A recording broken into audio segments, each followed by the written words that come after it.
જય હાટકેશ.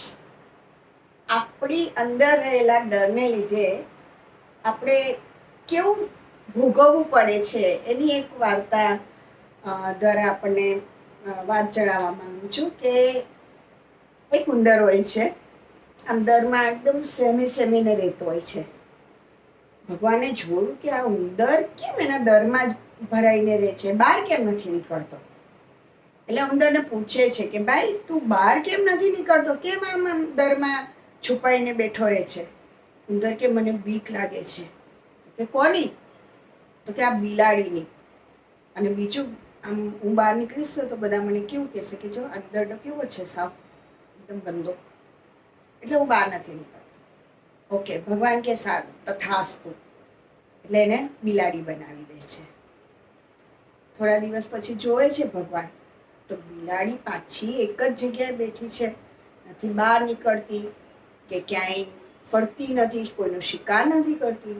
પાછા ભગવાન જાય છે કે ભાઈ હવે તને ઉંદરમાંથી બિલાડી બનાવી, હવે તને શું છે, તું કેમ બહાર નથી જતી, બહાર નીકળ. બિલાડી કે મને ડર લાગે છે. ભગવાન કે હવે શેનો ડર લાગે છે? તો કે કૂતરાનો. આ જો ને હું જેવું બહાર નીકળીશ ને કૂતરા મને આમ ખાવા માટે મારી પાછળ દોડશે, એટલે હું બહાર નથી નીકળતી. ભગવાન કે સારું ચાલો તથાસ્તુ. એટલે એને કૂતરો બનાવી દે છે. પાછો થોડો સમય વીતે છે. ભગવાન કે લાવને જોઈ આવું શું જ થાય છે. ઓલાને કૂતરો બનાવી હતી બિલાડીને, ઉંદરમાંથી બિલાડીને, બિલાડીમાંથી કૂતરો બનાવ્યો. જોઈ આવું હવે તો એ કદાચ આરામથી ફરતો હશે. જોવા જાય છે તો કૂતરો પાછો એક જગ્યાએ સંતાઈને બેઠો હોય છે. ભગવાન કે હવે શું છે, તને કૂતરો બનાવ્યો, હવે તને કોનેથી ડર લાગે છે?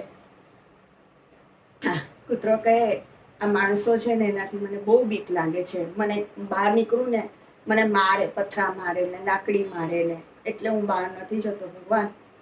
ભગવાન કે તથાસ્તુ. એટલે એને બનાવી દે છે માણસ. પાછો થોડો સમય વીતે છે. ભગવાન કે હવે તો એને કાંઈ જ વાંધો હોવો ન જોઈએ, એને મેં માણસ, જે અમૂલ્ય અવતાર કહેવાય છે, માનવ અવતાર મેં એને આપી દીધો છે. હવે તો બિચારો આરામથી ફરતો હશે. પાછો જાય છે તો એ તો એક ઘરમાં સૂન બેઠો હોય છે. ભગવાન કે અલ્યા શું છે, હવે તો તને મેં માણસ બનાવ્યો, હવે તને શેની બીક લાગે છે? તો કે ભગવાન હું બહાર નીકળીશ ને તો લોકો મારા વિશે કેવી વાત કરશે કે આ તો આવો છે ને આ તો તેવો છે ને, એટલે મને છે ને બહાર નીકળવાનું ગમતું જ નથી. કે જેવો હું બહાર નીકળું ને એટલે કોઈ ને કોઈ લોકો મને ટોક્યા જ કરે ને મારા વિશે સારું બોલતા જ નથી. બધા એમ કે છે કે આ તો આવો છે આવો છે. એના કરતાં મને એમ થાય છે હું ઘરમાં જ છું. ભગવાન કે જવા દે ભાઈ, તું જે હતો ને એમાં જતો રે મૂળ સ્વરૂપમાં. એટલે તથાસ્તુ કીધું અને પાછો બનાવી દીધો એને ઉંદર. એટલે આ એક બોધ વાર્તા જેવું છે. એના પરથી શીખવાનું છે કે આપણને બધાને કોઈક ને કોઈ વસ્તુનો ડર તો રહેતો જ હોય છે, પણ એ ડરનો આપણે સામનો કરવો પડે. નહીંતર ભગવાન જેમ પેલા ઉંદરને કેટલા બધા એને અલગ અલગ જન્મો આપે છે, પણ ઉંદર તો ત્યાંનો ત્યાં જ હતો. તો એમ આપણે પણ એવા જ રહીશું. આપણે ડરની કે છે ને ડર કે સામને જીત હે, એટલે આપણી અંદરના ડરને આપણે જ એને ભગાડવો પડશે. કે અને બીજી વસ્તુ કે લોકો શું કહેશે એનાથી શું કરવા, આપણે આપણું કરવાનું છે ને. કેમ કે લોકોને પહેલાં પણ મેં એક વખત કીધેલું છે કે કુછ તો લોગ કહેંગે, લોગો કા કામ હે કહેના. તો આપણે આપણી મસ્તીમાં જીવ્યા કરવાનું, નહીં તો પછી આપણે પણ પાછા માણસમાંથી પાછા ઓલા ઉંદર જેવી આપણી હાલત થઈ જાય. બરાબર ને? આભાર. અણી ચૂક્યો 100 વર્ષ જીવે. આ કહેવત ખરેખર ખૂબ જ સાર્થક છે.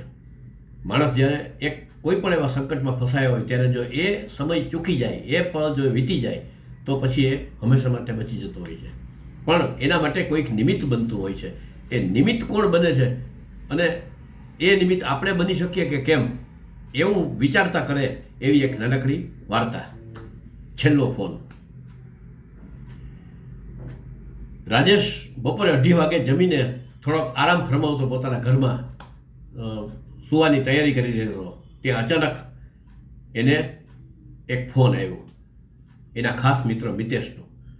એને એકદમ નવાઈ લાગી કે અત્યારે મિતેશનો ફોન, કારણ કે મિતેશ તો કેનેડા છે, એટલે ત્યાં તો રાત્રે કદાચ 1:30 વાગ્યા હોય કે 2 વાગ્યા હોય, અને મને ફોન કરે છે. એટલે તરત ફોન ઉપાડ્યો. બોલ મિતેશ, શું છે? તો કે રાજેશ, હું હવે આ જીવનથી કંટાળી ગયો છું અને હું આ તને છેલ્લો ફોન કરી રહ્યો છું. આ ફોન કર્યા પછી હું સ્લીપિંગ પિલ્સ ખાઈ લેવાનો છું અને મારી જાતને ઈશ્વરને હવાલે કરી દઈશ. રાજેશે કહ્યું, કેમ, શું થયું મિતેશ? તું તો હમણાં જ 2 વર્ષથી લગ્ન કરીને ગયો છો, તો એટલી બધી તને શું મુશ્કેલી પડી ગઈ? તો કે નહીં, અંકિતા સાથે મેં લગ્ન કર્યા ત્યારે જ મને ખબર પડી ગઈ કે અંકિતાને મારામાં રસ નથી. એ કેનેડાથી ખાસ એના મા બાપના દબાણને કારણે મારી પાસે આવેલી અને મારા લગ્ન થયેલા, પણ એને તો કોઈ પંજાબી સાથે સરસ મજાની મિત્રતા હતી. એટલે હું કેનેડા ગયો ખરો, પણ એ લોકોનો આશિયાળો થઈ ગયો, લાચાર થઈ ગયો. એ લોકોએ મારો પાસપોર્ટ લઈ લીધો, મને કંઈ નોકરી મળે નહીં, એ લોકો મને દબડાવે, મારે, અને મારી હાજરીમાં મારા રૂમમાં એ પંજાબી છોકરા સાથે રહે. આવી મારી પરિસ્થિતિ છે. હવે હું ખૂબ ભોગવ્યું મેં. હું કોઈ પણ ભોગવવા માગતો નથી ને હું મારી આ દુનિયા છોડી દેવા માગું છું. રાજેશ એકદમ હતપ્રભ થઈ ગયો. એને થયું કે અરે, મારો અંગત મિત્ર અને આવી હાલત, અને મને હજી ખબર નથી પડી. એટલે એક ક્ષણ વિચાર કર્યો, તરત એને મિતેશને પાછું કહ્યું કે મિતેશ, 1 મિનિટ, તું વાત કરસ તારા જીવતરને છોડી દેવાની, પણ અહીં મિતાલી તારી રાહ જોવે છે, એ મિતાલીને શું કહીશું? એટલે મિતેશે કહ્યું, કોણ મિતાલી? તો કેમ, ઓફિસમાં હતી તને ચા પીવા કાયમ બોલાવતી ને તારા માટે ટિફિન લઈ આવતી બપોરે, એને ભૂલી ગયો? હા, પણ એ બરાબર, એનું નામ મિતાલી હતું. તો હા, અને એ તારી રાહ જોવે છે કે તું અંકિતાને છોડી દે અને અહીં મિતાલી પાસે આવ. હજી તો આ તારું જીવન ખૂબ પીડ્યું છે, તું શું કામ એટલી બધી ચિંતા કરે છે? મિતેશને એકદમ અંદરથી થયું કે હા, કોક આપણી તો રાહ જોવાનું છે. એણે ઝડપથી ફોન મૂકી દીધો, સ્લીપિંગ પિલ્સ ખાવાનો વિચાર માંડી વાળ્યો અને સંઘર્ષ કરી લગભગ 2 વર્ષના ગાળામાં એણે અંકિતા સાથે છૂટાછેડા લઈ લ્યો અને ભારતમાં આવ્યો. ભારતમાં આવીને પહેલું કામ રાજેશને મળવાનું કહ્યું. રાજેશ, હું આવી ગયો છું, ચાલ આપણે પહેલું કામ મિતાલીને મળવાનું કરીએ. રાજેશે કહ્યું, કોણ મિતાલી? કેમ, તે મને ફોન ઉપર નતું કહ્યું કે છોકરી છે તે તારી રાહ જોવે છે આમ તેમને? મિત્ર, એવી કોઈ છોકરી છે જ નહીં. મેં તને માત્ર એમ જ કહેલું, પણ એવી છોકરી મળી શકે એવી શક્યતાઓ ખૂબ જ છે, અને તું એ લાઈન ઉપર બરાબર વિચાર કર. તારે આપઘાત કરી લેવાની જરૂર નથી, અને હવે તું ઇન્ડિયામાં આવી ગયો છો તો હવે તું આય સાંગોપાંગ તારું જીવતર છે એ જીવી શકે એમ છે. મિતેશ એક ક્ષણ રાજેશ સામે જોઈ રહ્યો અને કહ્યું કે હા, એક ક્ષણ હું ચૂકી ગયો તો આજે હું જીવતો જાગતો ભારતમાં આવી શક્યો છું, જીવતો ન ભદરા પામે. તો મિત્રો, આપણે પણ એવી કોઈક નબળી ક્ષણ આવે ત્યારે એક ક્ષણને આપણે વિસરાવી શકીએ ખરા? વિચારજો. અસ્તુ. આભાર. આપને અભિપ્રાય ચોક્કસ આવકાર્ય છે. નમસ્કાર. હમણાં ક્રિસમસ આવે છે ને, બધા ફૂલના બુકે દેશું, તો ચલો આજે આપણે ફૂલની જ વાત કરીએ. એક સુંદર મજાનો બગીચો છે, એમાં અલગ અલગ પ્રકારના ફૂલો થયેલા છે. એમાં એક ગુલાબનો છોડ છે, ખૂબ સુંદર ફૂલ ગુલાબના છે. ગુલાબને એનો ફૂલ એટલો સરસ સતત આમ ડોલ્યા કરે, હસ્યા કરે, પણ ગુલાબના ફૂલને એક વાંધો હતો, એની બાજુમાં ક્યાંકથી એક પથ્થર આવીને હતો, પડેલો હતો. એ પથ્થર એને આમ બિલકુલ ન ગમતો. એને એમ થતું કે મારું આટલું સરસ સૌંદર્ય આ કદરૂપા પથ્થરને કારણે નથી જામતું. એ સતત પથ્થરને ધૂતકાર્યા કરે, પથ્થર તરફ તિરસ્કાર કર્યા કરે. પથ્થર પણ કશું ન બોલે, મનનું મનમાં રાખી લે અને કાંઈ જ કોઈ જાતનો પ્રત્યુત્તર ના આપે. બસ ગુલાબ કાયમ ભગવાનને પ્રાર્થના કરે, આ કદરૂપો બરફ પથ્થર લઈ જાઓ ને મારી બાજુમાંથી, મને જરાય જામતું નથી. એકવાર ઈશ્વર એની પ્રાર્થના સાંભળે છે. એકવાર બગીચામાં એક માણસ આવે છે, એક શિલ્પી આવે છે, અને એ બગીચાવાળા માણસોને કહે છે કે આ પથ્થર હું લઈ જાઉં. એને પરવાનગી મળે છે, એ પથ્થર લઈ જાય છે. એ પથ્થરની સરસ મજાનો એકદમ સરસ આકાર આપે છે, એને ઈશ્વરની મૂર્તિ બનાવે છે. આ બાજુ ગુલાબને થાય કે હાશ, સારું થયું, એક આ કદરૂપો પથ્થર ગયો ને, હવે મારું સૌંદર્ય 16 કલાએ ખીલશે. આ બાજુથી આ શિલ્પી તેને મૂર્તિની ઘાટ આપવામાં વ્યસ્ત છે, અને બહુ સરસ મૂર્તિ બનાવે છે. અને મંદિરવાળા વ્યવસ્થાપકો આવે અને જુએ છે કે હા હા આટલી સરસ મૂર્તિ, પોતાના મંદિરમાં એની પ્રાણ પ્રતિષ્ઠા કરાવે છે. પછી તો શું છે, એની પૂજા પાઠ થાય, ફૂલો ચડે. એકવાર આ ગુલાબના છોડ ઉપરથી ફૂલનો પણ વારો આવે છે. ફૂલ ઘણું ખુશ થાય છે, આહા મને ઈશ્વરના ચરણમાં સ્થાન મળશે.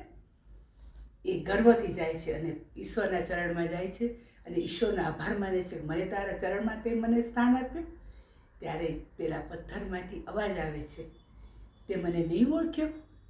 હું એ જ પથ્થરમાંથી બનેલી મૂર્તિ છું અને હું એ જ પથ્થર છું કે જેણે તે મને કાયમ મને ધૂતકાર્યો છે. ગુલાબ એકદમ શરમાઈ જાય છે. એટલે કે છે ને કે અભિમાન તો છે ને રાજા રાવણનું પણ નથી ટક્યું. એટલે આપણે પણ કોઈ દિવસ ગર્વ ન કરવો. ખબર નહીં ક્યારે જેને આપણે તિરસ્કાર્યા હોય એ જ આપણા જીવનમાં મહત્ત્વનો ભાગ લઈને આવે, એ આપણા જીવનમાં ઈશ્વર બનીને આવે. એટલે આપણે બધાને પ્રેમ કરતા રહેવાનું, બધા મળે લાગણી રાખવાનું અને આપણી ઉદ્ધતાએ કોઈના આત્મસન્માનને ટોચ ન અસર ન કરે એવી રીતે આપણે જીવન જીવવાનું છે. બધા ઈશ્વરના સંતાનો છે, આપણે બધાને ખૂબ પ્રેમ આપવાનો છે, ખૂબ માન આપવાનું છે. અસ્તુ. જય હાટકેશ, જય અંબે. આજે આપણે વિશ્વાસ, શ્રદ્ધા, અંધશ્રદ્ધા અને આંધળો વિશ્વાસ, આ બધા શબ્દો એક સરખા છે, પણ બધાના અર્થમાં કેટલો બધો ફરક છે એ ઉપર થોડું વિચારીએ. શ્રદ્ધા એટલે આપણે આપણા જે ઈષ્ટ હોય, ભગવાન હોય, એની ઉપર રાખીએ એ આપણી શ્રદ્ધા. એ શ્રદ્ધા તો દરેકનામાં હોય જ અને એ તો રાખવી જ જોઈએ. વિશ્વાસ એટલે આપણી જે નજીકની વ્યક્તિ હોય, આપણા ફ્રેન્ડ સર્કલ હોય, આપણા સગાવાલા હોય, એની ઉપર આપણે જે વાતમાં વિશ્વાસ મૂકીએ એને વિશ્વાસ કહેવાય. અંધશ્રદ્ધા એટલે કે લોકો ખોટી માન્યતામાં જે માનતા હોય, આમ કરીએ તો આમ થાય, બિલાડી આડી ઉતરે તો અપશુકન થાય, દૂધ ઉભરાય તો અપશુકન થાય, આમ થાય તો આમ થાય, આ તારીખે નીકળીએ, બુધવારે નીકળીએ તો કામ સારું ન થાય ને, આ તારીખે નીકળીએ, આવા ચોઘડિયામાં નીકળીએ, આ બધી અંધશ્રદ્ધા છે. ખરેખર આવું કાંઈ હોતું જ નથી. અંધશ્રદ્ધા જેવું દુનિયામાં કોઈ વસ્તુ નથી. આપણા મનમાં જો ભગવાન પ્રત્યેની પૂરી શ્રદ્ધા હોય અને આપણે એનું નામ લઈને કાંઈ પણ કાર્ય શરૂ કરીએ તો એમાં સફળતા હંમેશા મળે જ છે. એટલે અંધશ્રદ્ધા રાખવાની કોઈ જરૂર નથી. અંધશ્રદ્ધા એ ખોટી વસ્તુ છે. આપણા અસલના લોકો રાખતા હતા પણ એ ખોટી વસ્તુ છે. અને એક બીજો શબ્દ છે કે આંધળો વિશ્વાસ. આપણે ક્યારેક આંધળો વિશ્વાસ, સગાવાલા હોય, મિત્ર વર્તુળ હોય, કોઈની પણ ઉપર આપણે ક્યારેક આંધળો વિશ્વાસ મૂકી દઈએ છીએ. હવે આંધળો વિશ્વાસ ક્યારેક આપણને દગો દઈ દે છે. એટલે કોઈ પણ વ્યક્તિ, પછી એ આપણું સાવ નજીકનું સગું હોય, આપણા મિત્ર વર્તુળમાં હોય, એમાં પણ ખાસ કરીને ધંધા રોજગારમાં આંધળો વિશ્વાસ, આંખ બંધ કરીને વિશ્વાસ મૂકી દેવો કે ના એને સોંપી દીધું એટલે કાંઈ વાંધો આવશે જ નહીં, તો આ ખોટી વસ્તુ છે. આપણે આપણી રીતે સજાગ અને સચેત તો દરેક વસ્તુમાં રહેવું જ પડે. પછી તે ભલે આપણો સગો ભાઈ કે આપણી સગી બેન કેમ ન હોય, પણ આપણા આંખ કાન એ તો ખુલ્લા જ હોવા જોઈએ. આંધળો વિશ્વાસ તો કોઈ ઉપર મૂકી જ ન શકાય. એમાંથી ઘણું બધું મોટું નુકસાન થાય છે. આપણે પિક્ચર, નાટક, સિરિયલમાં તો જોઈએ છીએ, પણ સાચા જીવનમાં પણ એ હકીકત છે કે ક્યારેય આંખ બંધ કરીને કોઈ ઉપર આંધળો વિશ્વાસ ન મૂકી દેવો. તો ભગવાન ઉપરની શ્રદ્ધા હંમેશા ફળે છે. વિશ્વાસ રાખવો જોઈએ સગાવાલા ઉપર, અંધશ્રદ્ધા બિલકુલ ન રાખવી જોઈએ. અને આંધળો વિશ્વાસ ક્યારેય પણ કોઈની પણ ઉપર આંધળો વિશ્વાસ ન કરવો જોઈએ. તેનું પરિણામ ક્યારેક બહુ જ ખરાબ આવે છે. અને એટલું બધું ખરાબ આવે છે કે આપણી પાસે હોય એ બધુંય ક્યારેક આપણને ગુમાવી દેવાનો વારો આવે છે. તો આજે 4 શબ્દો સમાન જ છે પણ એના અર્થમાં ખૂબ ફરક છે. તો આપણે એ જોયું. તો મને લાગે છે કે તમને સારું લાગ્યું હશે, ગમ્યું હશે. જય હાટકેશ, જય અંબે.